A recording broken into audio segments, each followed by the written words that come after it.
is that, that county recorder would have a way, if they understood the eligibility and knew the difference between these UCC-1 filings that they're calling the deed of trust that they're recording into public records, and all those things should have been recorded with the Secretary of State, not the public land records, because of these are intangibles. They're not tangible.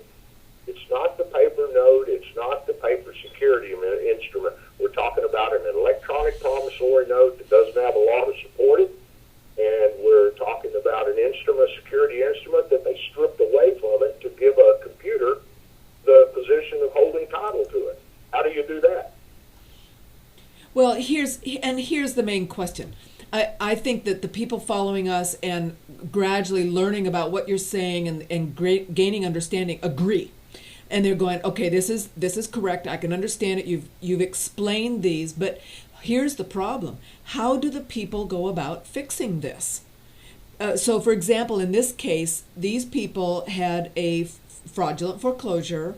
They've tried to stop the sale. The attorney, turns out their attorney didn't even perform for them. They didn't file the summons or whatever it was, and so they just got steamrollered, and now they want to try to, fight the unlawful detainer and keep the house.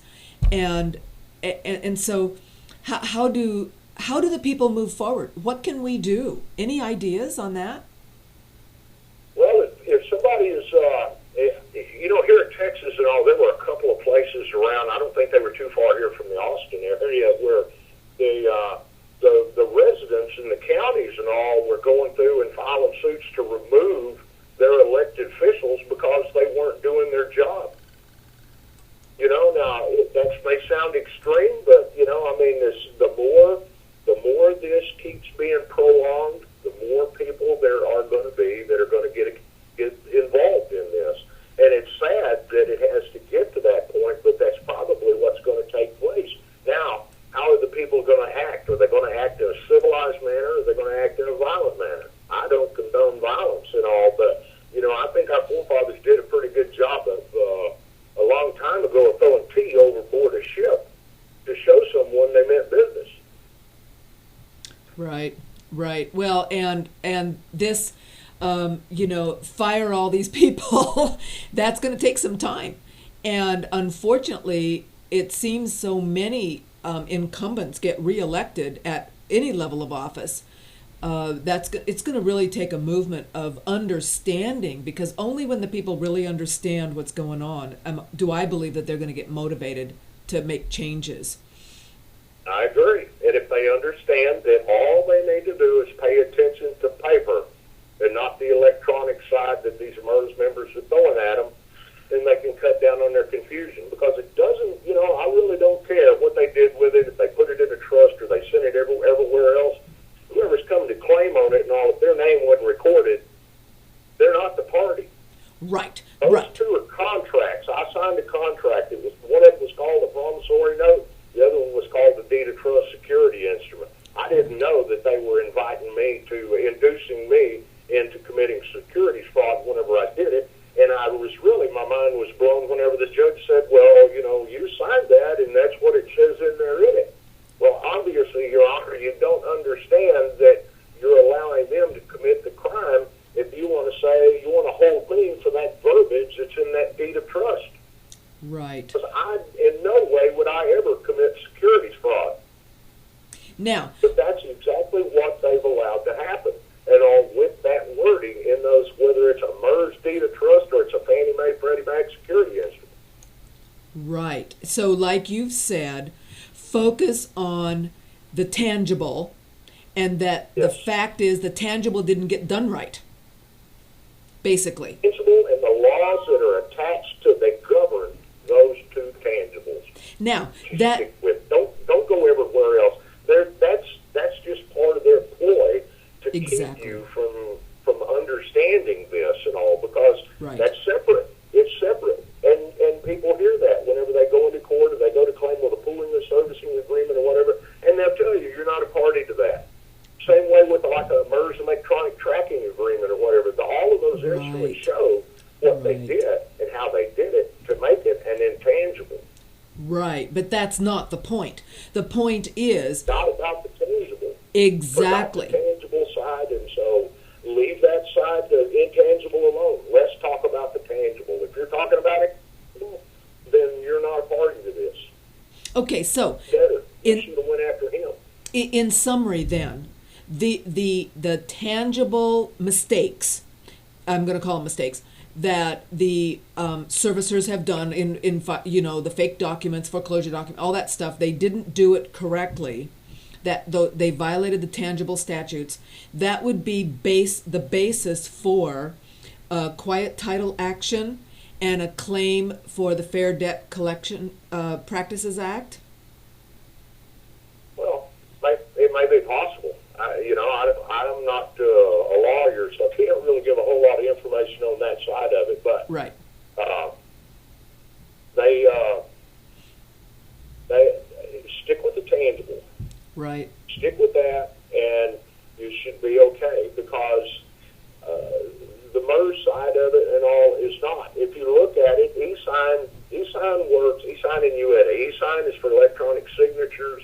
UETA is electronic transactions. And if you look at e-sign, it says that articles, 15 U.S.C. 7003, that Uniform Commercial Code is excluded except for 106 and 107, something like that. And Articles 2 and 2A. What are 2 and 2A? Sales and leases. That doesn't have anything to do with paper mortgages. right, right. I really like, it's stop looking at the distraction of the left hand, because they're out there trying to distract you. Focus on the right, what the part that you can prove that they didn't do. That's it. Hold them to the law. Right. The laws that have been in place for centuries. They came along and started this stuff back in, early 90s maybe. Yeah. And all, I found things in public records here in Williamson County that date back prior to 2000 and all, and that was before e-sign and UETA. Right, right, yeah. Okay, I've got another question. Go ahead. Okay. What? I was just going to say, one other thing to add to it, and all, if people don't understand MERS, that's e-mortgage, electronic mortgage. And if you go look at Freddie Mac or Fannie Mae's requirements for a electronic disclosure, as they call it, how did a homeowner's paper, their signature on a paper note, become a signature in that e-mortgage? Because you electronically sign that, you don't tangibly sign it. So how could that mortgage that they're claiming to be a homeowner's down in the real property area be related to the one underneath? No, it's not, because that's the account debtors, and the account debtor failed to pay his debt, and so they want to try and come after the homeowner to take their real property because they can't find the account debtor. Well, usually the account debtors are the banks themselves, the underwriters and the securities and all that, and they're not going to sue themselves. No. Right, right. They're all in it to protect themselves, cover each other. That was understandable. Right. Now, I've got a question from a person who's been just experiencing the nightmare of a loan modification. And she says that she's been working with America's Servicing, which is doing business as Wells Fargo, since July 2012. And somewhere along the way, her loan got sold to HSBC with no knowledge to her. But America's Servicing still services it. And now they've been denied the HAMP modification because they've been told they can afford the payments. The trouble is they have $142,000 in arrears, and they're told they have to pay that. What do you guys suggest? Any suggestions for this mess? Well, I would still go back and look and see if the party that's claiming that this is owed is the true party that's allowed to collect upon the instruments. Okay, and how does she do that? Is that with a qualified written request letter? Well, this is where you need to look at I would want to see a certified copy of the note to see how it's been negotiated to where it's supposed to be. If it's never been properly negotiated, then rights have never been negotiated. And so then the point is, let's say that she discovers this, then what can she do with it? Well, if you've got a party out here, X, that's coming after them saying we need you to modify a loan, they don't even have a loan with them. And so, and if they try to threaten to take property, okay, you're trying to steal something from me that you don't have a right to do it. I know, and you and I both know that they keep recording these forged and fake documents, and they take the house, and the people are just, screaming. So they don't have a right, but they take it anyway. How can she stop that or fight that? As far as I can tell, I don't even know if they're in default or not. That's I'm not sure if that's material. No, I agree with Alvie on that one. Follow the laws, and you have to we have to teach the unlearned to be learned so that they know how to properly present this. And then the problem is you get into certain, I call them junior judiciary, they're more concerned with, okay, if I rule against this, then they're going to get a free house. Well, wait a minute. The house is just an alternate means to collect on the negotiable instrument. You still got a negotiable instrument out there that still has value. You don't know to who yet, but if you could bring up the negotiable instrument, somebody's going to come back and collect on that negotiable instrument. You're getting hit with double jeopardy. Right. Make them present the note. If they're going to foreclose, they need to make sure that the instrument no longer exists. And if they can't present the instrument for destruction upon taking the house, and they're relying on this electronic copy of it in the intangible world to say this is the proof, that's not sufficient proof according to tangible law. But judges are more interested in protecting their retirements. In my opinion, they're more in protecting their retirements, because if they're no longer in office, they're going to need a revolving door to some law firm so that they can sit there and have their retirements in place. But I would tend to believe that the judges are really ignorant as to what has happened in the last 10 years. I agree. The trouble is the people are still losing. And so to enforce the rights you were talking about, that to prove that they have the tangible note and have the right to foreclose, I mean, that's basically a lawsuit? It could be, yes. But people need to understand, we can't do anything, even combined. We the people globally can. Everybody has to pull together.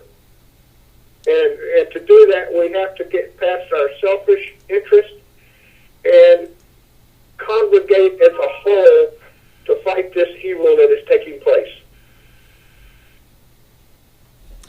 Any other ideas that any of you guys have on how the people can do that other than what we're trying to put into place right now? Are there any kind of class actions? Those precise detailed answers, they're going to have to contact Joe and get to the nonprofit to be able to get to the right legal people. Then they can get assistance, because we can't tell them that. Right. Here's one thing we can offer. Okay, go, Joe. These words that they use, servicer, note, mortgage, security instrument, any of those, go through and find all those definitions of those words. We'll look inside the MERS, the Fannie Mae, the Freddie Mac, any of the GSE manuals, go through the Mortgage Bankers Association back whenever they were claiming about this national e-note registration system that they were going to put in place.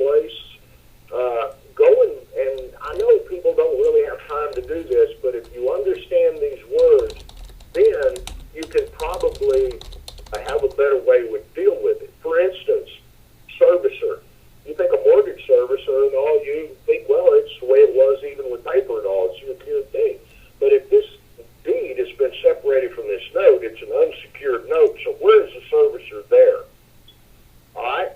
A servicer is, if you look at the MERS, I believe it's in the white paper, the 99 white paper, and quite a few other MERS papers and all. The servicer defined in MERS is an e-note servicer, an electronic promissory note servicer. They're the ones who take care of everything between all the MERS members. MERS, even if you look at the electronic tracking agreement, MERS has a notice of default down in the bottom of that tracking agreement that shows how the originator, the lender, is going to notify MERS to notify the borrower that they're in default.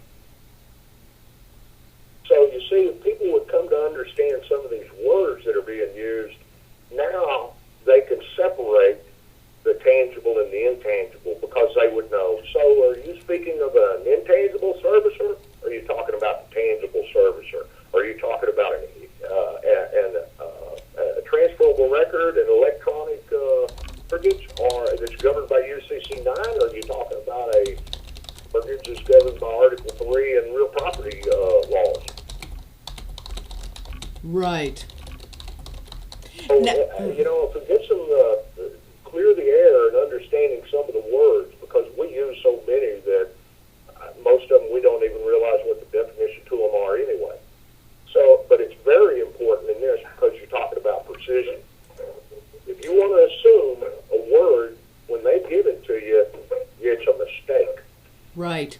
And somebody pointed out to me, so that I looked at the deed of trust, a standard deed of trust. It's a Fannie Mae, Freddie Mac, uniform trust deed of trust form with MERS. And the very first thing they do in that deed of trust is define all of the terms. And so they instantly define the deed of trust as a security instrument. Yeah, and they also define MERS as a beneficiary. And if you go to the Internal Revenue Service publication 1635, it defines what a beneficiary is, and MERS does not meet that definition as far as the IRS is concerned. Right. Well, and Which may fit that in the intangible world, but not the tangible.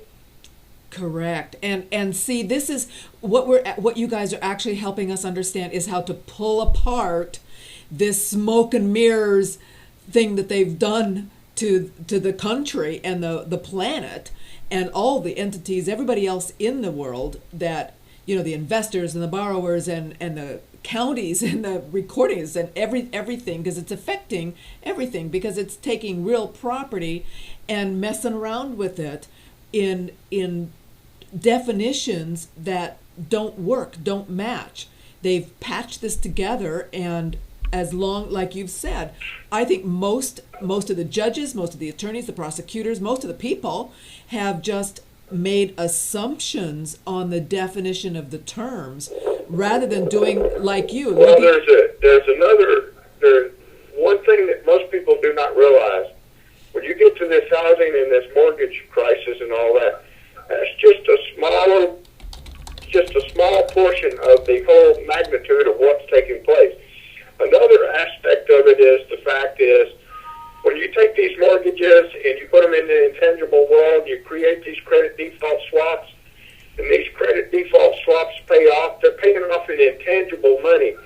The banks years ago were denied being able to create money. That was left up to the governments of the world to create money to accommodate the population rise.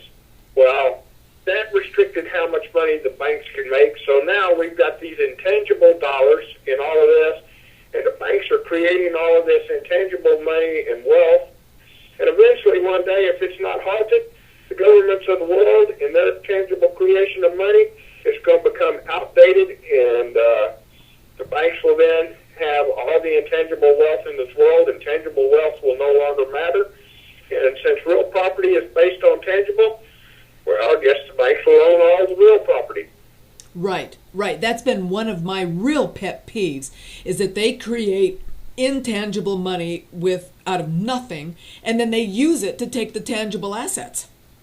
And we're letting them fees. yeah, they're stealing the tangible assets right out of the people's hands and mouths, and with fake fiat And money. they're doing that to judges and lawmakers because you talk these evil ones will allow, when it gets to a point, they will allow a judge to turn on judge, lawyer to turn on lawyer. They don't care.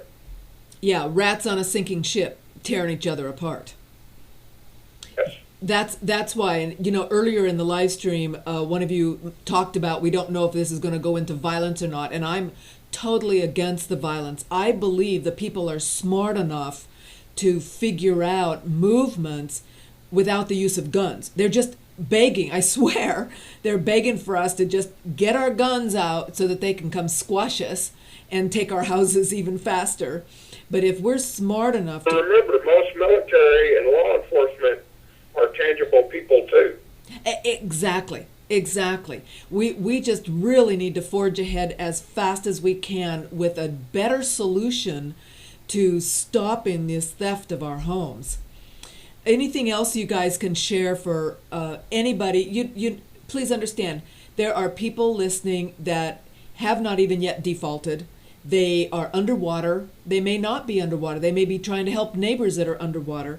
There's people that have stopped paying and are in what I call limbo land, where nothing's really happened yet. What should they be doing? And then once the notice of default is filed, right along with those assignments and trustee substitutions, typically it's just boom, boom, boom, all at the same time, then the battle really takes a new level. So what do you recommend somebody that is fearing they might be not able to pay their loan? What should they be doing right now? What do you say? Well, first of all, we've got to find out why. Well, they lost their If job. there is crookedness involved, then that opens doors. But trying to address everybody individually is kind of difficult because everybody's situation is different. I would have to sit there and say they need to contact somebody that really knows and understands deeply what's going on in the world. And to my knowledge, there's only one company in this country right now that's made itself available to the people, and that's Joe Escobar's company. Okay. I've spent years educating him. Are you on staff, James? Are you getting something out of this? Well, I'll tell you what, the most I get out of it was probably $70 a month, because here when I get off this call, I'm going to have to get on my bicycle and go get some groceries. The fact of the matter is, like we've said repeatedly, everybody's situation is different. Some people have lost income. Other people have been cheated into defaulting because they were told they had to get a loan modification. Virtually everybody wants some kind of principal reduction if possible, and a reduced interest rate. And so the carrot of loan modification is so strong, and so many people do not understand that is illegal for the servicer to require them to default before they'll talk to him. But it is a standard treatment. And so then once, of course, they're in default, now they're frantic. I've had people, this is common, I've had buyers who have been, borrowers have been pushed into default with this scheme. And then they say, oh, geez, okay, I need to just get back out of default. And so they ask the servicer, what would it take? How much money? And either the servicer won't tell them, or they'll give them a number. They'll send the money to the servicer, and then in about a week they open up an envelope and that money has been returned. It will not be accepted. So they're stuck. A lot of that would be the reasons is most likely the credit default swaps have been triggered. Right. And then they don't want to expose a risk of trying to address this with the investors on a limit violation. And that's a 60-day trigger, isn't it? the credit default swap insurance is 60-day trigger. I don't know what the trigger Okay. date is. I really 60, don't 90 know. days. And so Depends on the side bet poker. Each one is different. oh, I'm sorry, we're getting a lot of static in the background. Okay, there, go ahead. What were you saying, Joe? I said those credit default swaps, they're like side bets in poker. Each one is different. You could have a 90-day trigger or a 60-day trigger. Okay. So it just depends on that particular trust. But chances are that makes good sense to me, that's why the amount would be returned. Because if they accepted it, what would happen? What would they do with that money?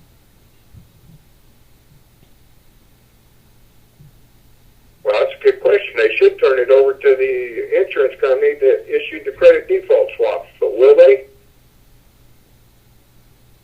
Well, probably not. I've heard from others that they've actually got offshore slush funds with billions of dollars in it of payments that never went to the loans. Well, I'm not going to address where that goes to. But my opinion is, if a person is trying to sit there and pay a fair dollar for a fair item, priced item, and fraud, and they're doing their best, and the other side sit there and starts creating a scenario that ends up putting the person into a position where they can't do it and adds fees onto it and everything else, I could see where that potentially could become fraudulent, and I can't let fraud present itself. Right. Well, and again, that comment boils back to, okay, we see the fraud or we sense it, but what can we do about it? That's the tough part. How do owners get any leverage with that? Do you know of anybody writing letters including those kinds of fraud discoveries to the bank and getting any recourse out of that? Or Joe, is that something you guys can use to help negotiate a better settlement for borrowers? Again, one of the things that must be done first is to see if the person wants to get a settlement, do they qualify? Are they NPV positive? Right. Do you have a job? Do you have the financial means to make the payment? That's what the bank wants to see. We do a loan deposition analysis, and we can show the bank the analytics that you do qualify. You stand a much greater chance of the bank then doing a settlement with you, all right, than if you don't qualify. Now, that's only if it's the proper bank. Correct. Okay, so now, Joe, here's a question. Not the proper bank, you bring in a whole different set of equations. Okay, so Joe, back to, you said, obviously, if they can afford the loan mod, it's easier to force that servicer to give them a settlement of some sort. But do you, in the process of exploration, I'm sure, you discover if that's the correct servicer or not, right? Or the owner of the note? Again, you're talking two different things. The owner of Okay. the note, are you talking the tangible note or the intangible? Well, okay, here's the question. It's the servicer that's coming forth with the action, claiming to have an agency relationship with the note holder or the party with the obligation. Okay, so do you challenge that, or do you discover if that is correct or not? Yes, that's one of the things that we do look at. And so let's say it's not correct, then what do you do? It just depends on the situation. Usually, I would say the information is identified, is presented to the homeowner, and then the homeowner can take it up with their counsel on how they wish to proceed. Now, Joe, is that something you can help them do, or does the homeowner now have to go find another attorney? How does this work? no, this is something that the NPO could help them with. Who could help them with? The nonprofit. Oh, okay. You used an initial there. All right, and so let's say that an owner contacts you and for help with a loan modification. Is that pretty much where people start? Okay. And so then you explore their particular situation and discover that whoever's trying to collect or offer the loan modification to them has no authority to do that anyway.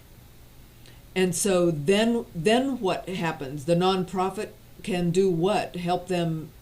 Right. What's needed? In most cases that I have seen, the parties that are coming forth are the servicer. And it just depends on the bank and on that particular instance. But it's a lot easier going through the nonprofit than a pro se trying to get the banks to listen to them. Right, right. Because first off, they don't even know how to proceed, basically.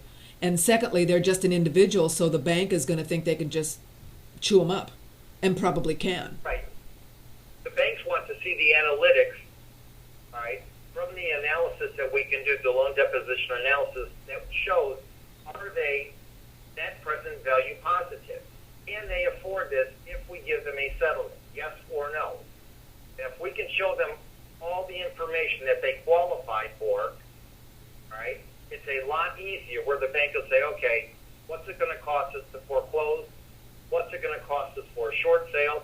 What's this going to cost us to modify it, right? Right. And that's what the banks are looking at. Right. And now here's another question I've got for you, because on the loan modifications that I've seen, HAMP, that borrowers have sent to me for consideration and, just for my information, they typically require the borrower to re-sign that they allow MERS to be the beneficiary, and it's part of that loan modification process. What do you think about that? Again, if MERS is a beneficiary to the lender, I've seen some of these modifications that are written it's not even the right parties that are writing them. So it just depends, again, on that particular document. It has to be read. It has to be gone over with a fine-tooth comb. Right. Don't just sign any document without knowing what rights are you giving up if I sign this. And if I sign this, I know that I am going to make payments or they're going to foreclose upon me. And then here's the next question. If a person does a loan mod and then can't make the payments or chooses not to make the payments, and then they're foreclosed on, are those documents likely to be valid? I can't say that. I Okay. can't give legal advice on that. Again, I'd have to see the documents. Right. I understand. I've been seeing on the live feed, if some of these people were to look at some of these pool and servicing agreements, within the pool and servicing agreements, servicer is given permission to do a loan modification. Right? So while many people think, well, they don't have the right to do a modification, yes, they do. You need to read the pool and servicing agreement. You need to read the prospectus supplement that goes with it, because there is verbiage within many of these prospectuses and pool and servicing agreements that give the servicer the right to modify. The reason they do not want to modify unless pushed is because they make more money on a foreclosure because of the additional fees that they charge. They don't work for the investor. They don't work for the homeowner. Servicers have an agenda of their own, and that is to create profit. Right. But if you pull up any of these pool and servicing agreements, pull up a prospectus, a 424B5 prospectus, there is verbiage in there giving the authority to do modification. And it's not hard to find the wording in there. And so it's complicated. I'd highly recommend people have good help. And what you were saying earlier from at the beginning of the show about the that Bloomberg screenshot, that is just pretty much not very helpful in your opinion, right? All it proves is an intangible was created. Correct. And that some insurance paid off some tranches or it doesn't matter. What you have to understand is when those tranches are set up, if you look at the shelves.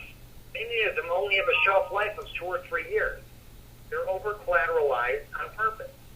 Depending on the risk loss that the investor was going to take and the amount of return that they were going to receive, right? Many of them only lasted a couple of years. They were used to collateralize the senior tranches. That was their whole purpose. And so just because they're paid off doesn't necessarily mean what people think it means? No, it has nothing to do with your tangible note. That has to do with the investor. It has to do with his investment. You're not a party to that.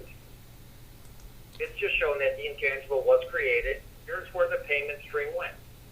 And if you go to the prospectus supplement and you get into the underwriting standards, it tells you what percent of the payments were going into what class or tranche and how they were to be paid. And it says it with specificity. Right. Right. Oh boy. Oh boy. So basically, anyone that is facing foreclosure or being told to stop making their payments, they need to get in touch with folks like yourselves that know what they're talking about.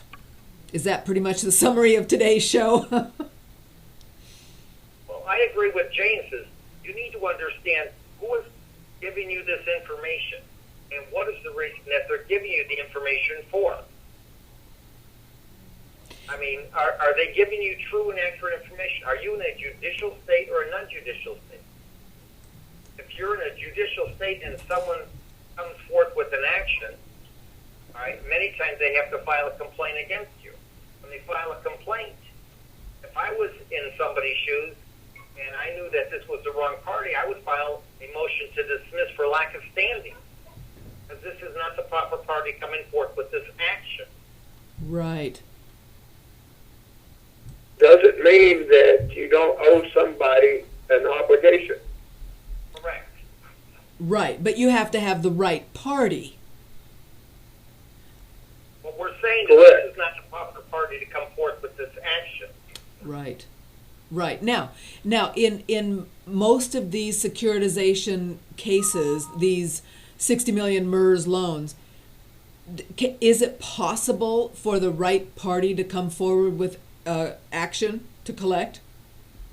Absolutely. And how would how would they prove standing? They would have to prove standing in the tangible world. Wait a minute. You just mixed two things. Okay. You're talking about somebody has a right to collect on the instrument, on the note, or on the security instrument. Clarify that for me. Yeah. Okay. See, I don't understand the difference. There is a difference. With the note, a party can be the owner of the note and also can be the holder of the note, and holder in due course with rights to enforce the note. All they've got to do is identify themselves on the note. Okay.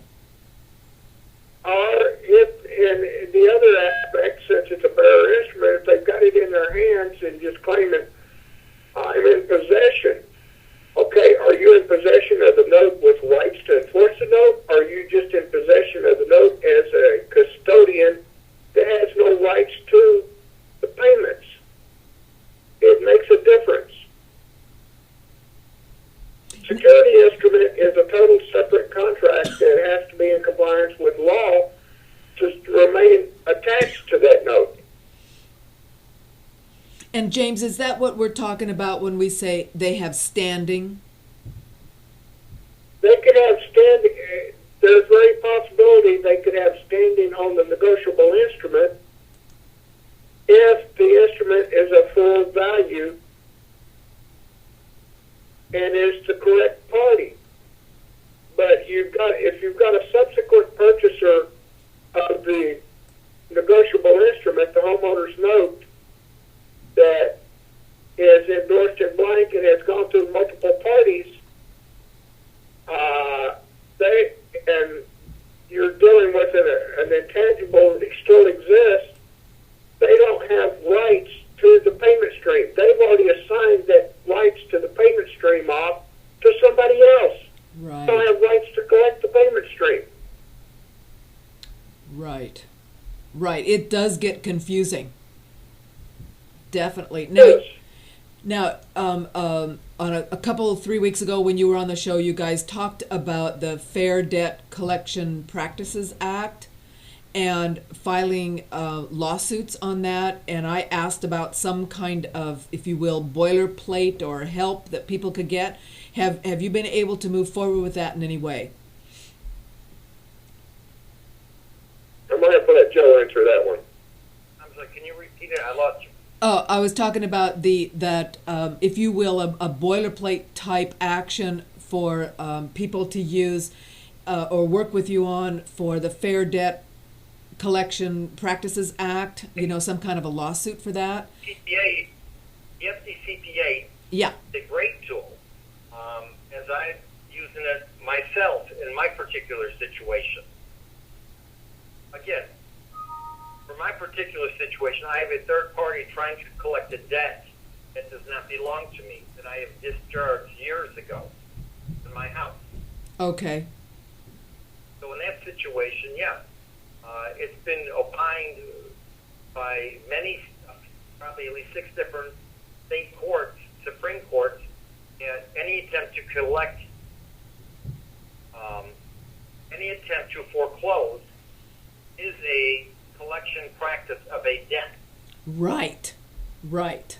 So many times, while a party has filed bankruptcy and discharged their obligation, the servicer then comes forth and says, well, Wells Fargo has an interest in your property, and we're going to foreclose it. The problem is that the homeowner doesn't understand what to do. Right. Because if you were to check with the records, county records, and see what was recorded into public, is this party coming forth with this action? Are they listed as a beneficiary? Are they listed as a mortgagee? Chances are they're not. If they were in BK, pursuant to BK Rule 3001, subsection D as in dog, which says any party coming forth claiming a secure interest must do so with a properly perfected lien. In my particular case, they couldn't. They're claiming they're a secured creditor. I said they're not. All right? I had them listed on Schedule F, as in Frank, as an unsecured party. They could not prove they were a secured party. As such, my debt was discharged. When they come back 2 years later saying, well, we're going to attempt a foreclosure action and a notice to accelerate payment. I'm sorry, that tangible debt has been discharged. I have a court order in my hands. All right? Now I file a FDCPA claim claiming that a third party is claiming to collect a debt that I have no obligation to at all. And that is a violation. And I have been in, the same situation that thousands and thousands of others have. Right. BK court. So there are solutions. When they tell you that you're with a GSE, a government-sponsored enterprise such as Ginnie Mae, Fannie Mae, or Freddie Mac, and they're going to they did a credit bid on your properties. Right. All right? Take Ginnie Mae out of that equation. They're government.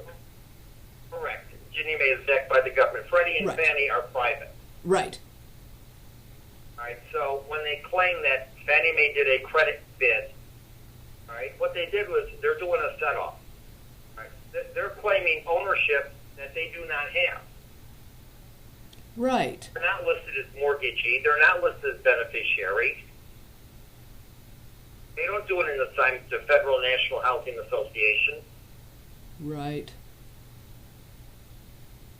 And so you filed your lawsuit in court now? Is that filed? The FDCPA? My FDCPA claim. What I'll be doing. And that's at state level? No, federal. Federal level. And so where are you in that? What stage of that? I'm still in the beginning stage, so it's going to take a couple of months to go through. It's in the Ninth Circuit. It's just going to take time. Again, it's different than going to court in arguing. Everything is done on paper. Federal court. Oh, okay. And so you Keep expect. everybody informed. Say that again. It's just, I said, I will keep you informed as to Perfect. the progress of the case. Right now, because many people have been in the same situation, Yes. again, they need to look at what was discharged in court. All right? They need to go through their documents. And if I was in their shoes, I would, go back and you can, if you don't have the documents or your attorney didn't give you everything that you want, you can go on to Pacer and you can open up a free account. And by using either your social or your case number, you can pull up every single document that was filed into public. And you can say, I think where she's wanting to go is, how does this address people that are not in bankruptcy? Well, If you've got an intangible obligee that's trying to foreclose on real property, they may not be the real party in interest as the tangible obligee or the original creditor is, who's the last identified in public records. So you've got somebody trying to collect a debt from you, so FDCPA could be a valid option at the federal level in that scenario, non-bankruptcy. So that's fine. So basically, I want to do from both of you. I'm hearing from Joe. The debt is discharged, and once it's discharged, that basically has converted that debt, if you will. And because the servicers call themselves debt collectors, and it's been ruled by courts that they are debt collectors in the foreclosure action, then basically they're trying to take the property when a non-secured debt has been removed. It's been discharged. Well, it's real simple. If the tangible obligation, the promissory note, the homeowner's note has been discharged, Right. under operations of law, the security instrument has nothing to attach and perfect to. Right. So it would end up being a nullity. Now, at that point, there is nobody that owns that, so nobody's going to file in public record a discharge of that lien. So now you go and look at each of the state's laws and find out, okay, if it doesn't exist anymore, what can my title company do? And a lot of statutes in a lot of the states allow the title company, if the obligation no longer exists, the title company can file a record, a release of the mortgage. That will stop everything from what you're talking about.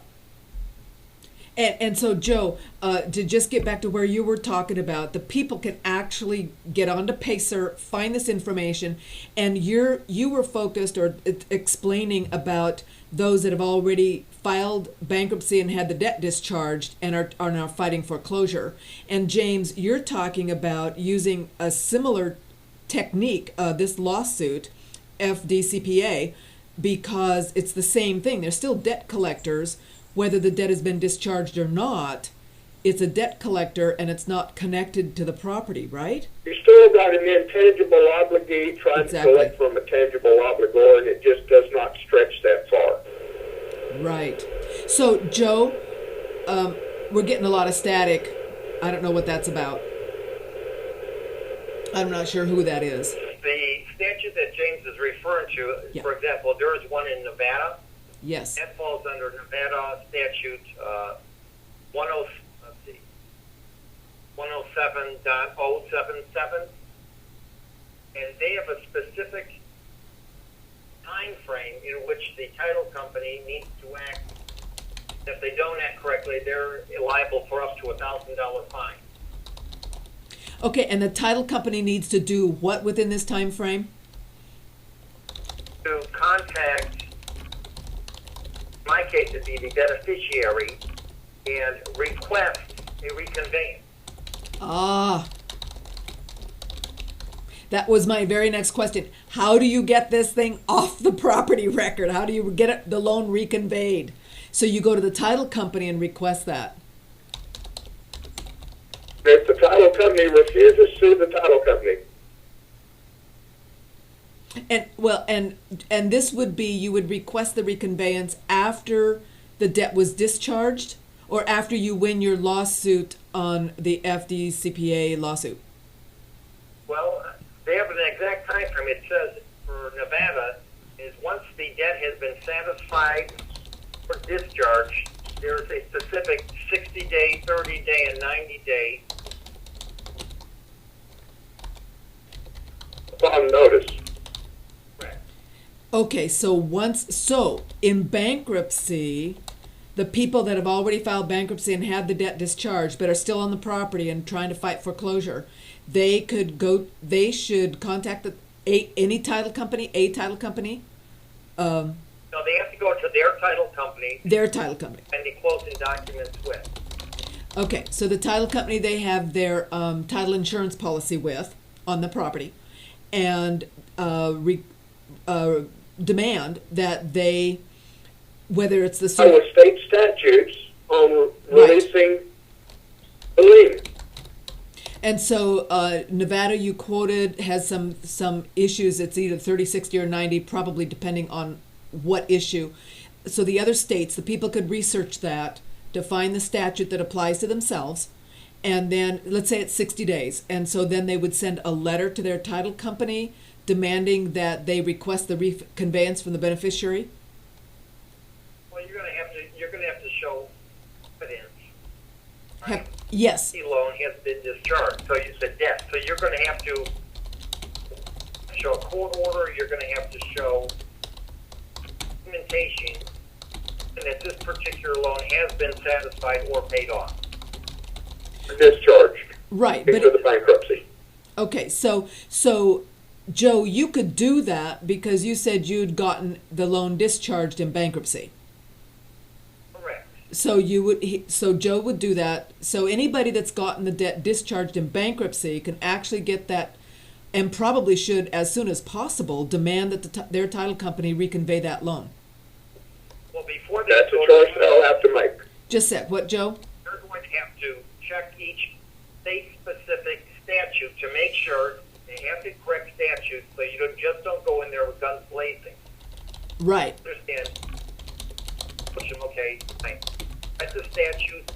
To my understanding, documentation, title, loan number that I had. This is the date. All right. This is the party that was the officer. All right.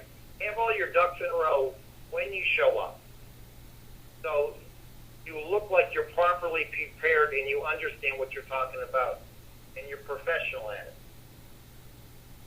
Now, let's say that a person gets the debt discharged in bankruptcy court, finds the correct statute, presents that to the title company. The title company follows through as they're supposed to and gets a reconveyance from the beneficiary. Now, can that property be... Clears the title off the property. Exactly. So does that really provide the stoppage people need to stop a foreclosure process?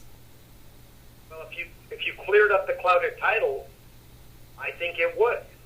I would think so. If you've gone there would be no more lien and no more power of sale clause. Exactly. Because it's been released. How likely is it that the beneficiary is going to reconvey this? You don't care, because if they don't do it, the title company will. And if the title company don't, then sue the title company for violation of the statute. And then get the court to do it. So anybody filing bankruptcy, in my opinion, and quick summary of this, they should have this already planned. This would be the strategy. Yes. File bankruptcy, get it discharged, bam. Already have the statutes in place. Bankruptcy and know where you stand as to whether your debt is secured or unsecured. Well, if that debt has been discharged, does it even really matter if it's secured or unsecured? I mean, you can go through with the title company and get that reconveyed, correct? If it's already been discharged, it wasn't secured.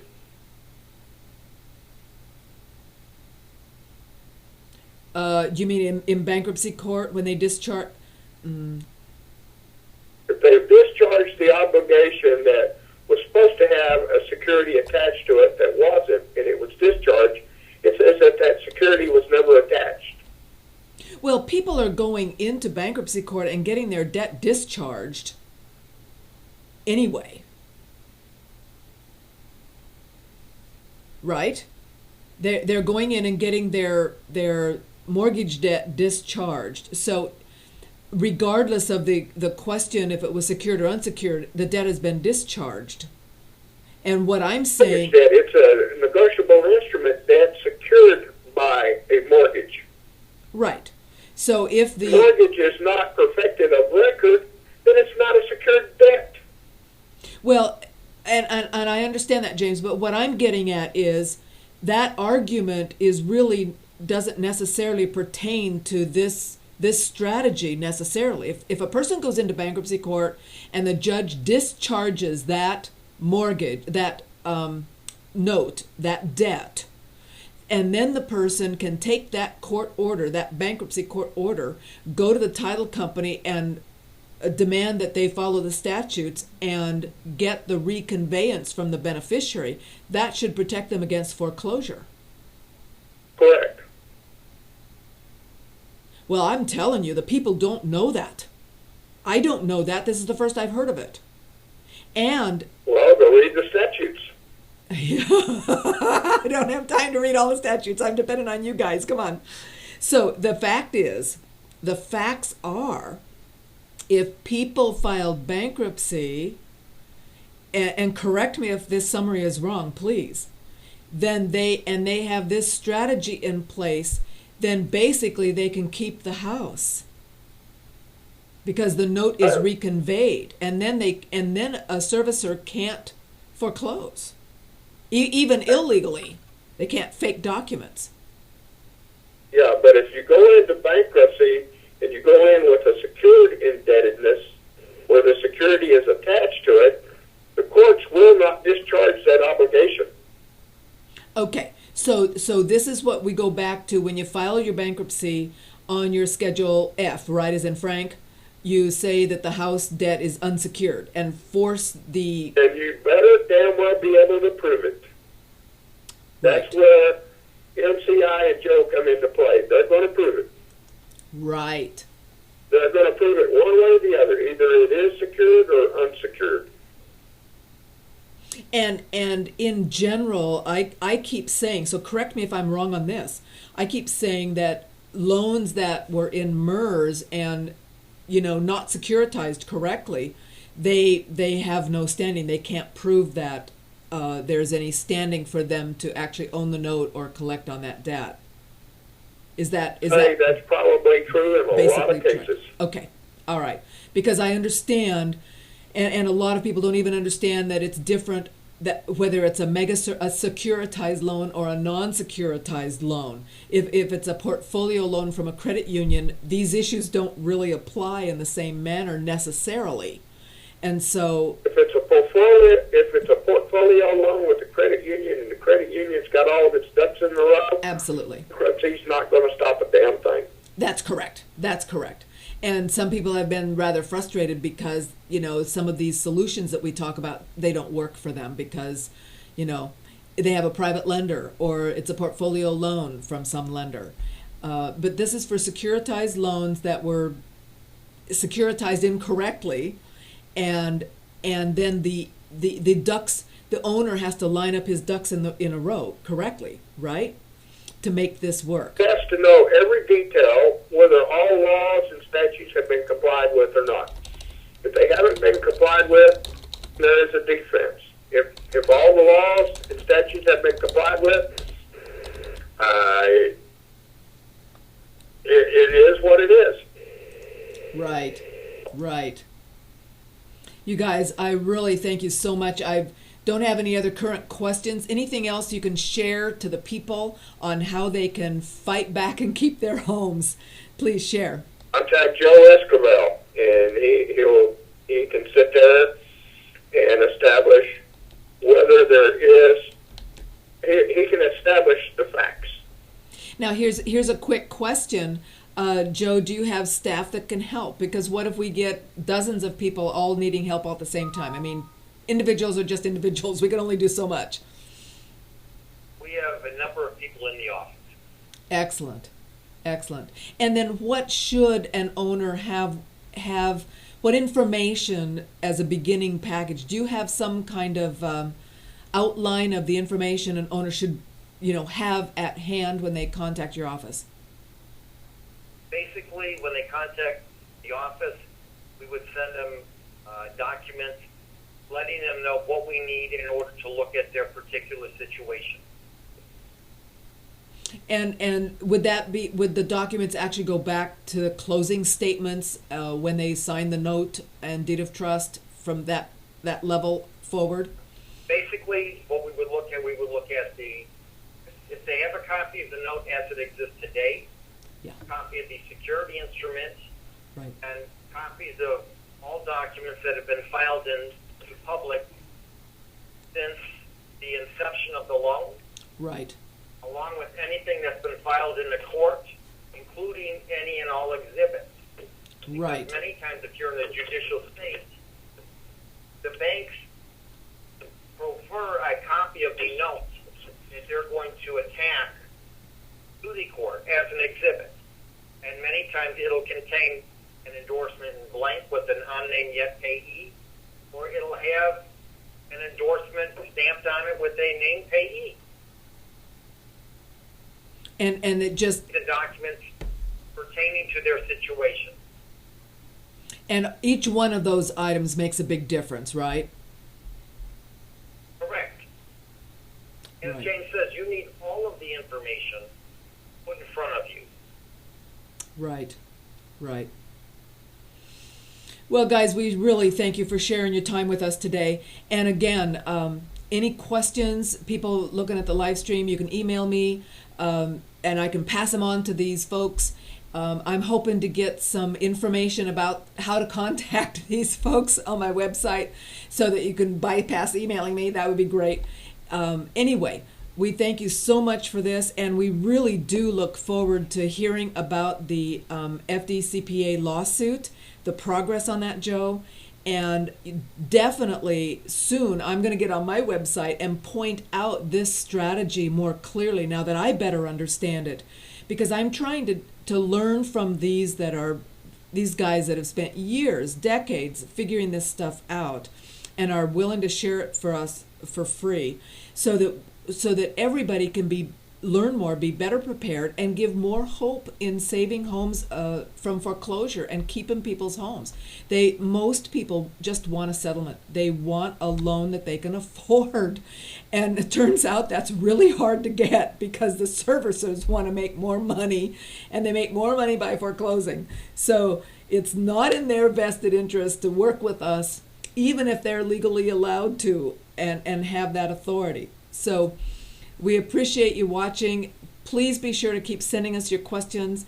I'm going to set up a method of forwarding these questions to people that can help you answer them better than perhaps I can. And again, Joe, James, and Alvie, we thank you so much for sharing. And I just wanted to say, tomorrow, unfortunately, my office is subject to an electric outage for the whole day from 8:30 to 4:30. We've been notified that we're going to be shut down because they're working on the electricity in the streets. So I won't have any live stream tomorrow, but we'll see everybody back again on Monday. So thanks, James, Joe, and Alvie, for joining us. Thank you. Thanks. Have a good one. Thanks, you too, and we'll talk to you soon.